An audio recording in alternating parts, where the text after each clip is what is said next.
Looking for the season sweep against the Cardinals, the Seahawks left little doubt with a 35 points unanswered barrage on their way to a 22-point win. How do they get it done to stay atop the NFC West in convincing fashion? We're going to break it all down here in our post-game edition of Locked On Seahawks.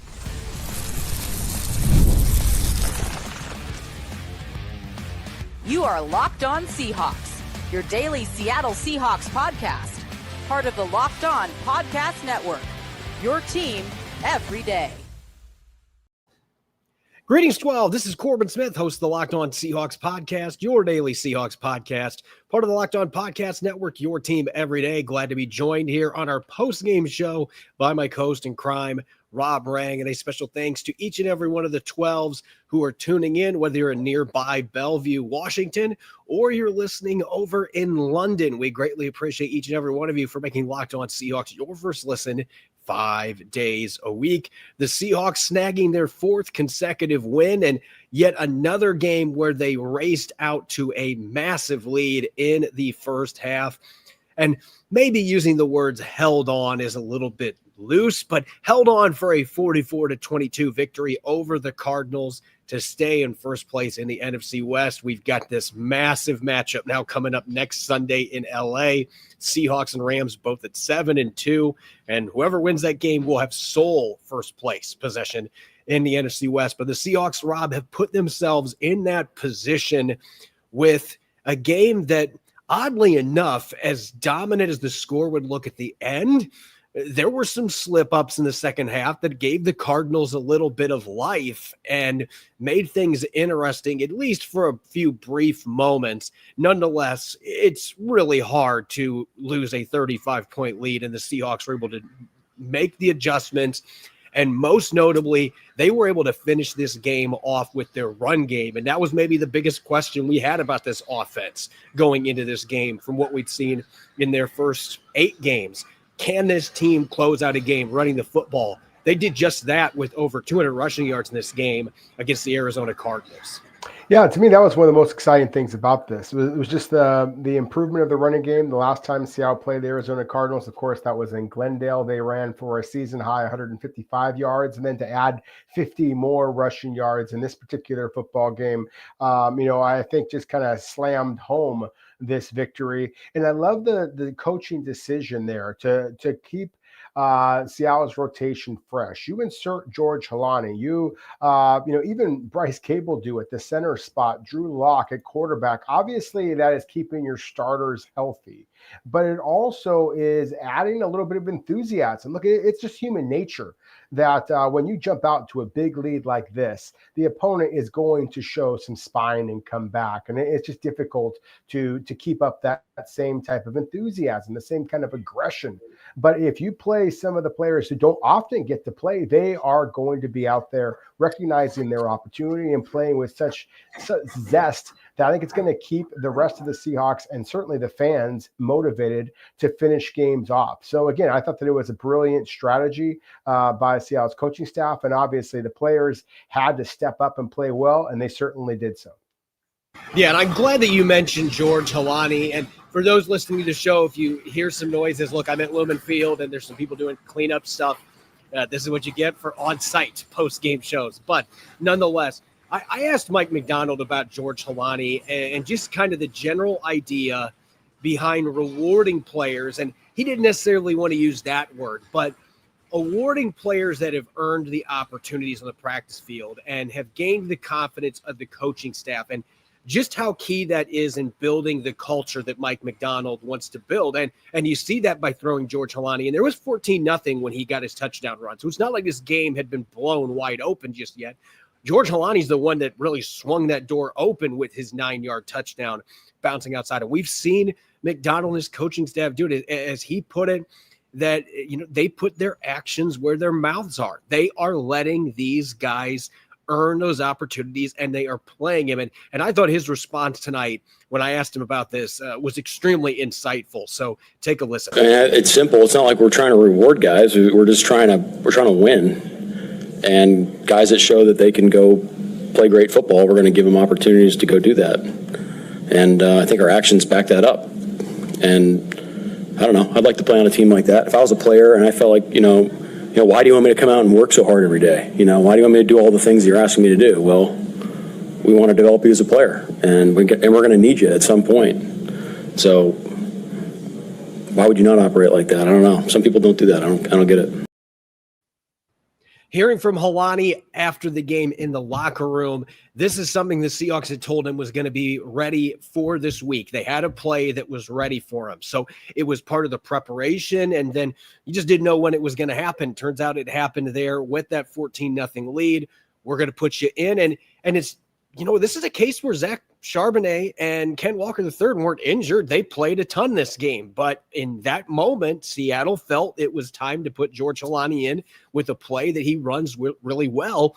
And he made a nice move, bouncing it outside, made a guy miss, and takes into the end zone for his first career touchdown. That's the kind of ripple effect we're seeing in terms of the culture that this team has built and they continue to establish, where everybody feels like they have an opportunity to earn themselves playing time. And right there that is a move that's going to win with every guy in that locker room. Once again, that, hey, George earned that chance, and look what he did with it. This is why Tyakata now is playing as well as he's playing. He had some issues in his first few games, but they continued to give him opportunities because he earned on the practice field. And now each week he's coming up with big plays. We've seen it from other guys as well. And that's how you have that power of 70 that Mike Macdonald wants. And we saw it with Tyrice Knight in the middles as well. He gets to play for Ernest Jones in this game. He lost his starting job early in the season to Drake Thomas. He missed all of training camp in the preseason with a knee injury. And he told us today it was a heart-related issue that now luckily he's not dealing with anymore. But we're talking about a guy that's gone through a ton of adversity. And for him to come in and not have just one, but two strip sacks that are picked up by DeMarcus Lawrence and returned to the end zone for touchdowns, for him to come in and do that when he was only starting because Ernest Jones was hurt, that shows you how this coaching staff, they're getting everybody not only just prepared, but when they are in the game, these guys are playing with the utmost confidence, and the coaching staff is maximizing their skill set to give them the best chance of success. Knight was a great blitzer at UTEP. What's Mike Macdonald do? You know what? I'm going to unleash him a little bit on the blitz. And he was able to get to Jacoby Brissett twice for those fumbles that were returned for touchdowns on strip sacks. That is just the culture. That is the mindset. And it continues to permeate in this football team. No question about it. And there's a couple of things that you said there that I think, again, just kind of shine the light on what is Mike Macdonald's coaching philosophy, and one of the easiest reasons to understand why he's having so much success. For one, he is putting his players in positions to succeed. But anybody who has watched George Helani going back to his days at Boise State, when he, what was shockingly, didn't make this team outright a year ago. Remember, you and I were, both stunned by when that happened. He does have burst. He does have a nice stiff arm. He does have a good spin move. I mean, this is a very talented back, and so that he's going to be running hungry if he gets himself an opportunity early in a football game. And of course, he excelled in that regard. And the same thing there with Tyrice Knight. And it's funny, while you were there at the game yourself in person at Lumen Field, I was able to kind of just sit back and watch a little bit of NFL Red Zone and things like that, Corbin. And that's one of the things that's interesting when you take kind of a macro approach and watching all these other NFL teams play, is that you see the lack of celebration sometimes when a superstar scores a touchdown, and it's very clearly all about them at that moment, kind of mugging for the camera and things like that.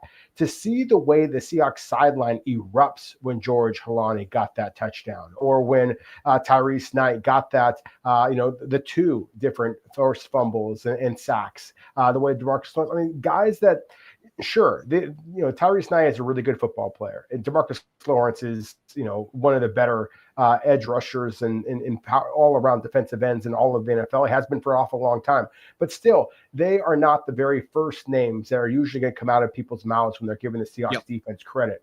And so for those players to get that type of applause, not only from the fans, of course, but also from their teammates, again, shows the power of a true team. This is a band of brothers, and it's one that has a very bright future ahead of it.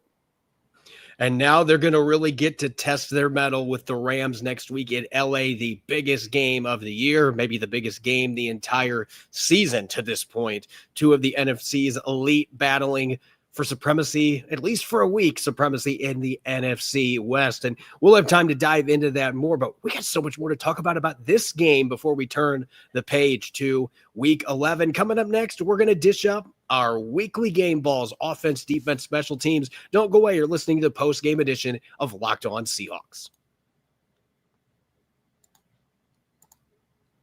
This episode is brought your way by Game Time. The NFL season's well underway, and honestly, there's nothing better than being in the stadium surrounded by fans cheering on your team. Let's be honest, though, getting tickets to the big game can be a hassle. There's login screens or prices jumping at the checkout. It's frustrating, and that's why I use Game Time, the app that gives the advantage back to fans. Game Time is fast, easy, and backed by the Game Time guarantee, which means you'll always get 100% authentic tickets delivered on time and at the best price. Plus, all fees are included, so the price you see is the price you pay. I pull up on Game Time, and in just a couple clicks, I get amazing deals. We're talking your favorite NFL games as low as $80 to $90. The app makes it super simple. I can even see the exact view from my seat before buying, and they offer zone deals as well. You pick the section, Game Time picks the seats, and you save big. Download the Game Time app, create an account, and use the code LOCKEDONNFL for $20 off your first purchase. Terms apply. Again, that's the promo code LOCKEDON NFL for $20 off. Swipe, tap, ticket, go. Download Game Time today. Welcome back to the post-game edition of Locked On Seahawks. I'm your host, Corbin Smith. He's Rob Rang. A special thanks to each and every one of the 12s tuning in, and thank you, as always, for making Locked On Seahawks your first listen 5 days a week. We greatly appreciate it. The Seahawks getting their fourth consecutive win and pulling off the season sweep of the Arizona Cardinals, a 44-22 win at Lumen Field. And honestly, that 22-point spread doesn't really paint a picture how dominant most of this game was. The Seahawks were up 35-0 midway through the second quarter. They were up 38-7 at the end of the half. Arizona was able to cut into that deficit a little bit in the second half, but never really felt like the game was in doubt or that it was slipping away.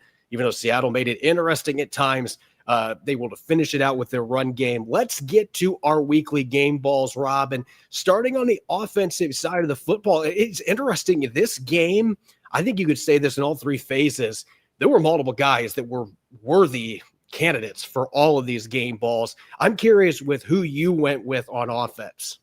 Well, I think anytime you have the running game dominate the way that it did, and I think you have to look at the running backs first. And so I'm going to go with Zach Charbonnet in this particular instance. He tied with Kenneth Walker III with the most rushing attempts for the Seahawks, 14 rushing attempts, led the team with 83 rushing yards, had the highest average, had the longest run, 30 yards, had a rushing touchdown. And I just thought that he ran with such decisiveness, great forward lean and power, and a little bit showed off that underrated burst that I think has made him such a good fit in this offense. And as you said, Corbin, there's a million guys we could highlight here, but I think that, to me, one of the huge differences in this particular game was just how effective Seattle was running the ball. I thought that Zach Charbonnet literally carried the mail for the Seahawks in this game.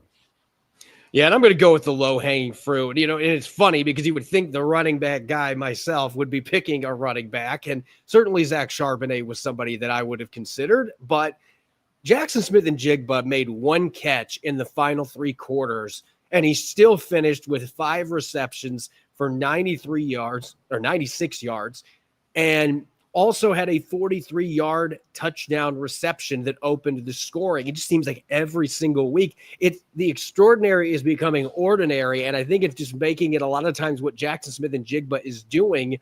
It's making it that it's an afterthought, not just to fans, but to analysts. Like, we now expect every week that JSN is going to go off for 100-plus receiving yards. And I think easily, if this game was more competitive, that Jackson Smith-Njigba gets well over 100 receiving yards. You have to consider that Sam Darnold dropped back to pass 3 total times the entire second half. It's not like the Seahawks were trying to run up the score here.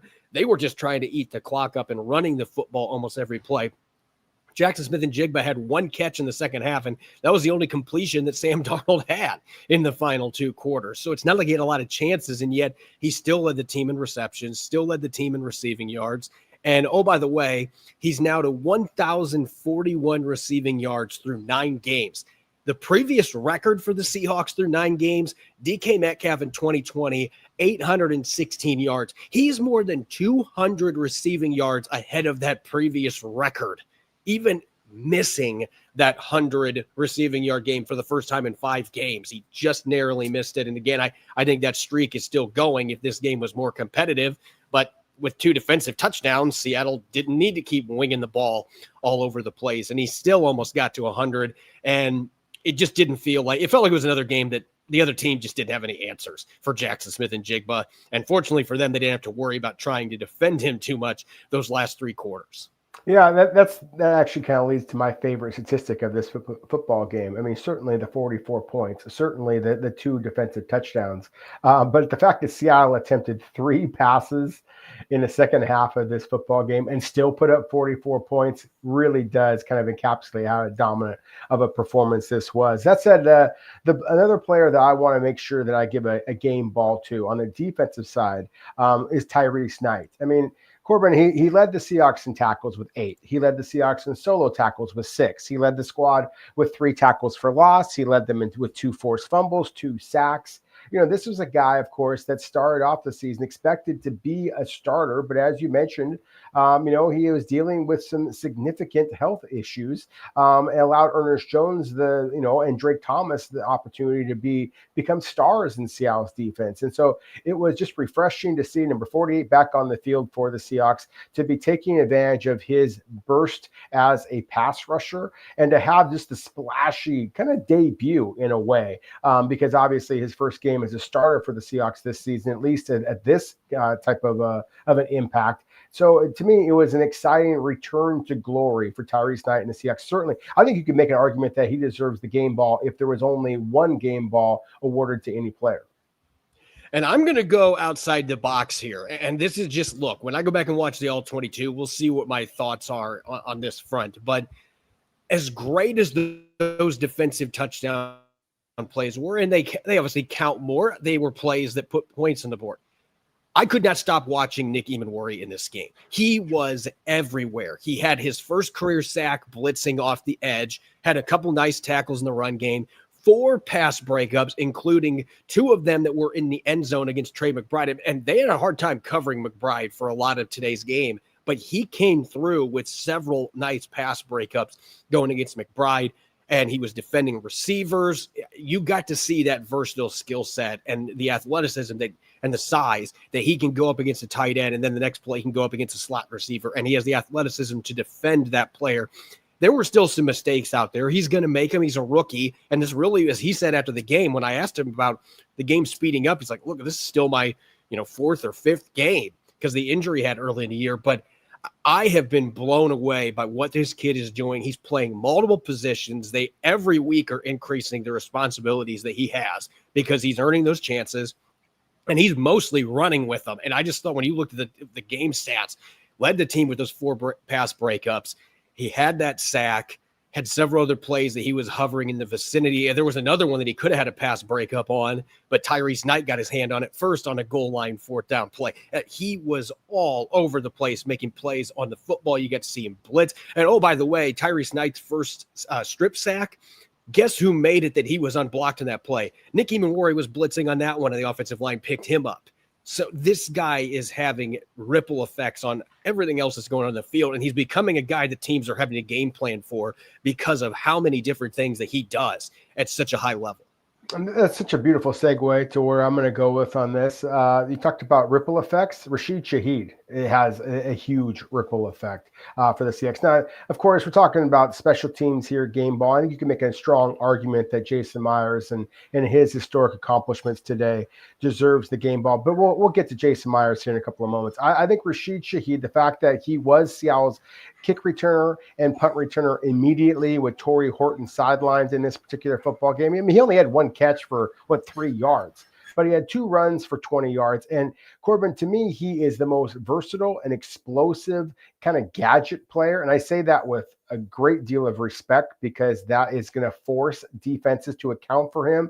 Therefore, the ripple effect. To me, it is no coincidence whatsoever that the first game that the Seahawks have, number 22, Rashid Shaheed on the field, is the game that their running game breaks out. So again, I know this is supposed to be more about special teams, but I thought Rashid Shaheed's impact, it's similar to the impact that Percy Harvin had for the Seahawks years ago when they won that Super Bowl. And I remember going to that game in person and watching the way the Denver Broncos had to kind of line up their safeties. They were terrified about Percy Harvin running jet sweeps and things like that. Rashid Shaheed's ability to do that is going to force those safeties out wide. It's going to open up a lot more passing in the middle and a lot easier rushing lanes for Seattle's running backs.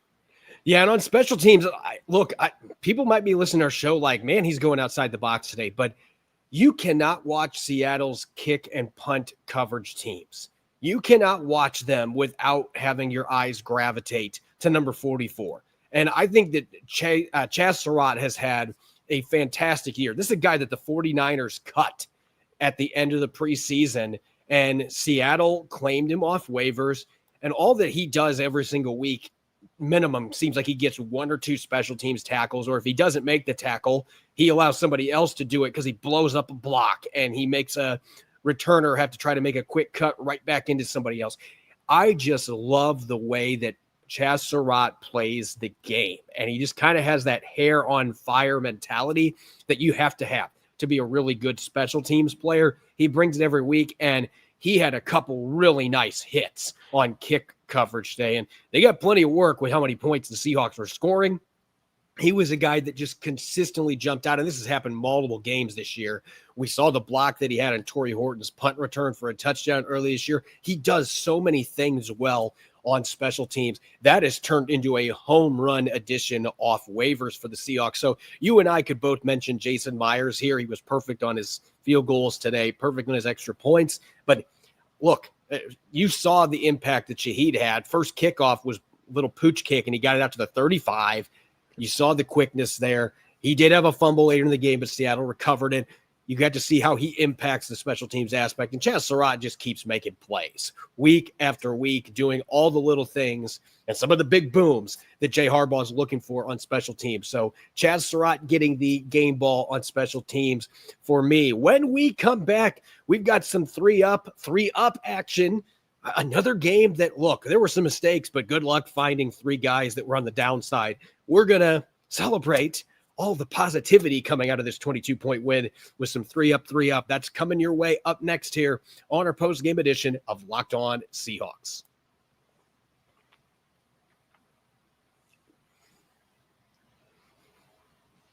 Welcome back to the post-game edition of Locked On Seahawks. This is your host, Corbin Smith. Glad to be joined by my co-host in crime, Rob Rang. And a special thanks to each and every one of the 12s listening in.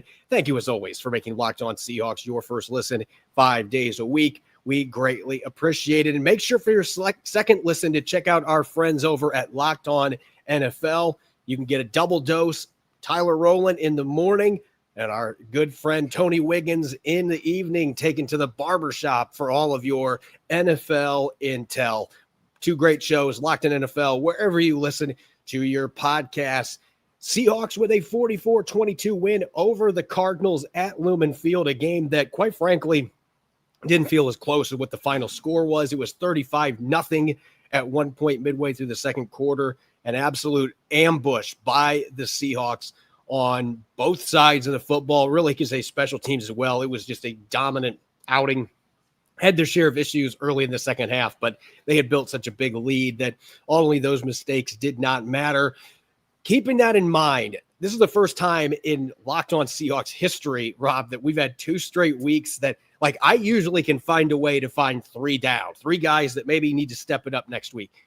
Good luck finding that in this game. Even with the mistakes, I mean, you could say, well, Sam Darnold had a couple of turnovers. Yeah, but Sam Darnold also averaged over 14 yards per attempt and still had a really good game throwing the football, made some fantastic plays. There certainly were not any players that stood out. You're like, man, that guy had a rough outing. But let's break this into offense versus defense in this show. And let's talk 3 up on the offensive side of the ball who's somebody that jumps out to you that needs a nod here? Well, honestly, I think the left tackle, Charles Cross. I thought that at times, virtually everybody else on Seattle's offensive line got pushed into the pocket. And I am eager to watch the All-22 tape, but I don't recall seeing Charles Cross get pushed into the pocket much. I thought that he has shown improvement in the running game. I think the zone blocking scheme is better, a better fit for Sweet Feet, as his his college nickname was, and he's showing that. So I think that look, we spend so much time talking about the so-called skill position players. I think that Charles Cross is proving himself to be among the best all-around offensive tackles in the NFL. And for a young guy who is soon to be looking for a contract extension, I think that's certainly something he should be proud of. I'm going to go with Cooper Kupp, and we didn't even know if he was going to play today. That was still in doubt a couple hours before the opening kickoff. Now, he did practice in full on Friday, and that seemed to be a positive sign that he was going to be available, but there were still questions whether he was going to be ready to play or not after missing last week with a hamstring injury, and he got to test that hamstring out. A 67-yard reception, really the only fireworks that happened in the second half of this football game. And actually, that was late in the first half. That's how long this game felt with the way the Seahawks were moving the football. But Cooper Kupp broke a bunch of tackles and was able to show that his long speed was still there enough on that play. Didn't have quite enough juice to get to the end zone, got knocked out of bounds inside the 5, and eventually Zach Charbonnet plunged in for the touchdown. But you got to see the ability for him to still be able to create some chunk plays. The hamstring looked healthy. As he said at the very end, he was just hoping he was going to find a way to get in the end zone. That didn't quite happen, but that was the biggest play the Seahawks had on offense today. And the running game in the second half, anytime the running game is working, you can find number 10 chewing up blocks and doing what he does on the outside and playing at less than 100%. I thought he had an admirable effort and came through with some really nice plays and some that aren't going to show up in the box score in the blocking aspect. Yeah, and one thing that should show up in the box score is Jason Myers' perfect day.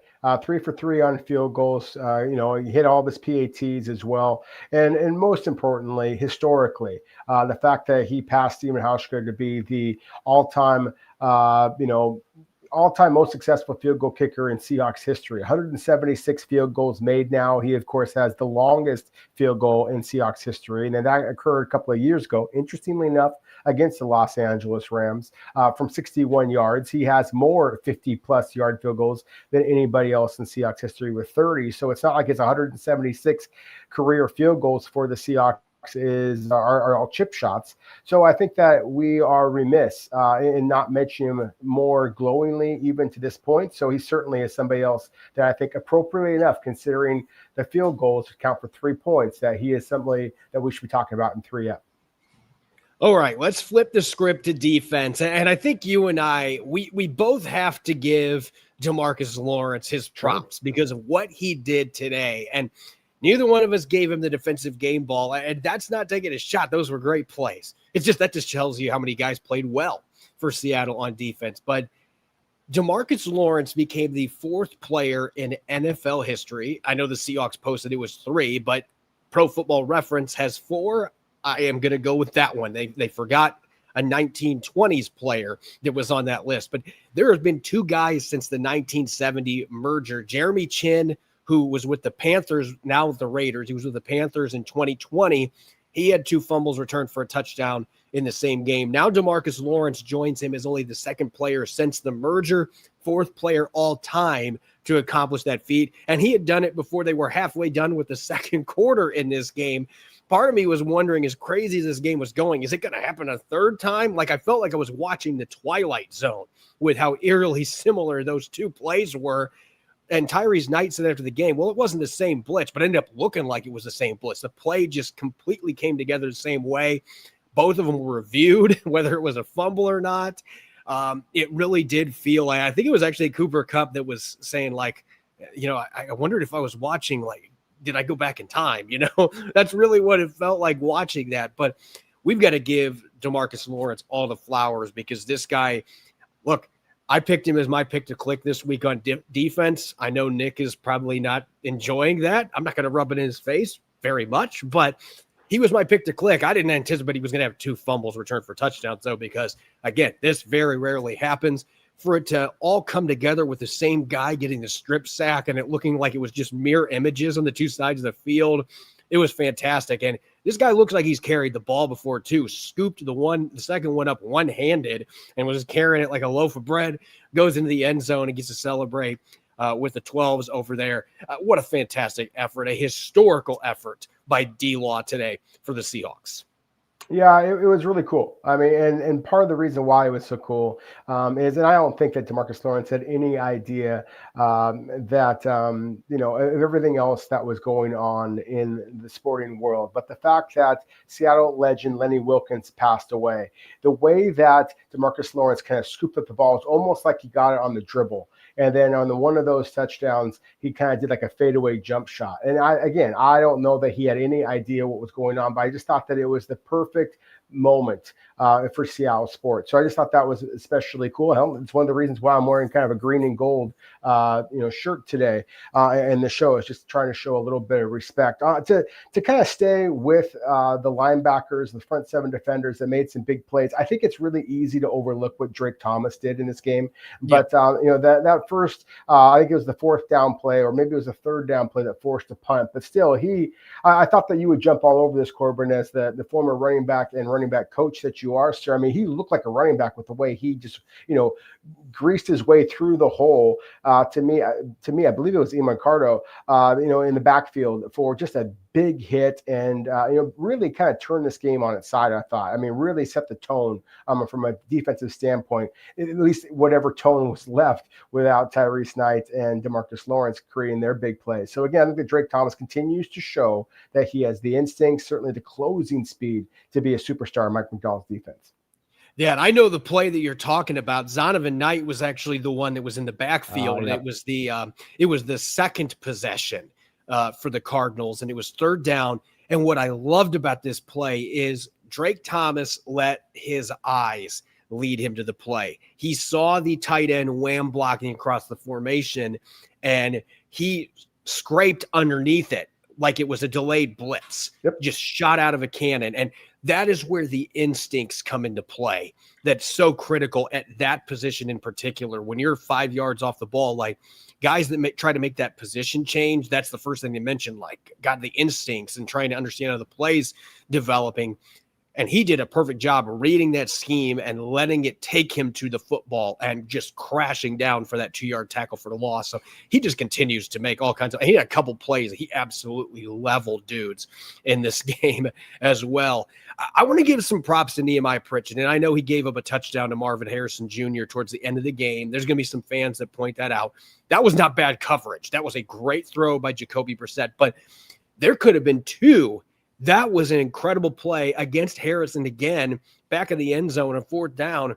He punched the ball out of Harrison's hands while they were both diving and fully extended and got his hands underneath the receiver. It was an incredible pass breakup. And he had another one earlier in the game that he swatted away. Finished with 2 pass breakups. Another example, a guy that has had some struggles. He really looked terrible at times in that Tampa Bay game. But Mike Macdonald's going to keep going to him and keep giving him chances because he's earning these opportunities on the practice field. And now you're seeing him gain confidence with some of the plays that he made today.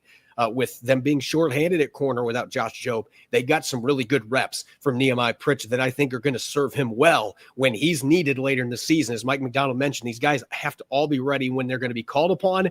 Now you're getting more confidence for the second-year corner out of Auburn. Yeah, no question about it. I mean, it was beautiful hand-eye coordination and body control to be able to punch the ball out because, it was the perfect throw. It was the perfect route, and it was basically the perfect catch. It was going to go for a touchdown, and yet the resiliency of Nehemiah Pritchett to punch the ball out to finish the play, I think definitely it's going to be a confidence builder for that young man. And if we are going to be talking about cornerbacks, I think that Tariq Woolen deserves some credit here. And I thought that he's stacking, to use Mike Macdonald's words, he's stacking in impressive performances now. Physical tackling again, 3 solo stops, 2 passes broken up. I think there's sometimes people are highly critical of Rick Bowen because you haven't seen the gaudy interception totals that we saw when he was an NFL rookie. That's when everybody used to challenge him. Now teams are a little bit more hesitant to challenge him, and he is showing a little bit more consistency now than he did earlier in the season. As always, you can follow me on X and Blue Sky at Corbin Smith NFL. You can follow Rob at Rob Rang. Make sure to subscribe to Locked On Seahawks on YouTube and wherever you get your podcast to make sure you don't miss a single episode. Coming up tomorrow, I'll be riding a solo. Monday Musings coming your way. I'm going to be breaking down the All-22 in the morning before the show and then sharing some additional thoughts, some in-depth takeaways coming out of this win over the Cardinals, and of course taking a look at where things stand in the NFC West and the NFC standings. All that coming your way tomorrow. Make sure to listen in. Enjoy the rest of your Sunday and enjoy the victory. 12s. Go Hawks.